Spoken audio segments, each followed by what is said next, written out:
Kreu i grupit parlamentar të Partisë Demokratike Gazmend Bardhi ka dalë në një deklaratë për mediat pas mbledhjes së konferencës së kryetarëve. Bardhi është shprehur se grupi parlamentar i Partisë Demokratike ka depozituar mocion me debat për mungesën e një ligji të posaçëm për caktimin e minimumit jetik. Ndërkohë më tej, ai ka vijuar me pretendimet se opozitës bojcënohet fjala në seancat plenare.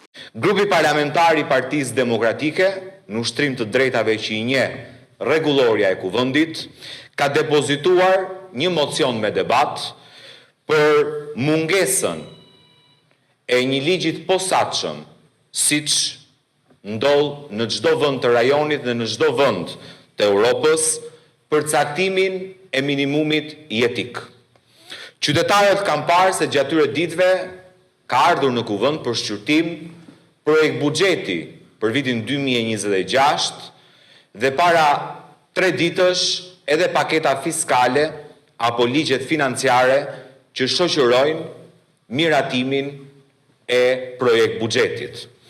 Qartësisht, në këtë projekt buxhet cënohen të drejtat kushtetuese të qytetarëve për caktimin me ligj të minimumit jetik. Sipas analizave dhe rekomandimeve të përsëritura ndër vite nga Organizata Ndërkombëtare e Punës, nga Banka Botërore, nga Fondi Monetar Ndërkombëtar, por edhe nga 2 studime të kryera nga Avokati i Popullit, se përcaktimi i një treguesi zyrtar të minimumit jetik është një kërkesë e vazhdueshme ndaj qeverisë shqiptare.